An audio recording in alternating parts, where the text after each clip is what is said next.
My cousin, Katie Spotts, is the young woman from Ohio who did a solo row across the Atlantic Ocean in 2010.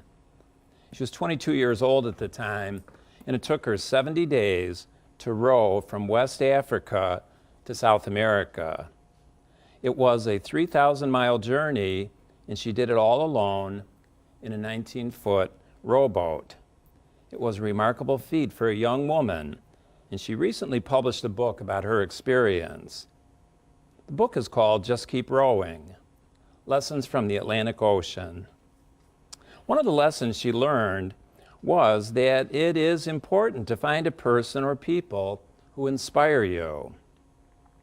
She states that if you choose wisely and let that person into your heart, you will find that they provide you with power, energy, and confidence when you need it the most. Her two grandmothers suffered from serious respiratory problems, and they served as excellent motivators for Katie during her journey because they were valiant fighters for their lives until the very end.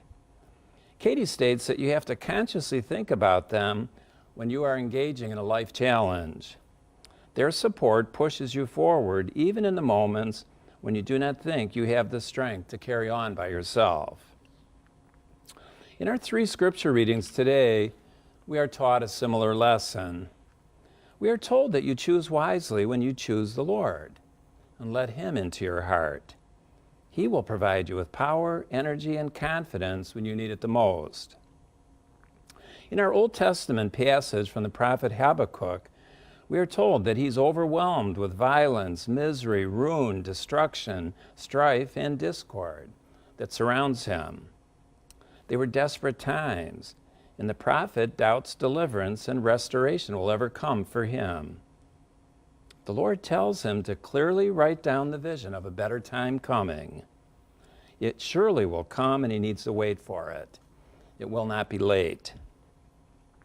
In our second reading, St. Paul is chained in the dungeon of a prison awaiting his death.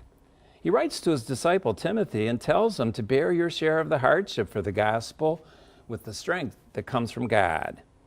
Keep the faith, even when it does not make sense to do so. He says, I remind you to stir into flame the gift of God you have. For God did not give us a spirit of cowardice, but rather of power, love, and self-control. In our gospel reading from Luke, Jesus and the disciples are nearing Jerusalem, where Jesus will die. On the journey, he has instructed the disciples on the challenges of discipleship. He told them that they may, at times, have to be at odds with family. They have to renounce all their possessions, carry a cross, don't give scandal, correct one another when needed, and be willing to forgive anybody who mistreats you. It all seems too much for them, and they pray to him, increase our faith. He tells them that even the smallest amount of faith, the size of a mustard seed, can have amazing consequences.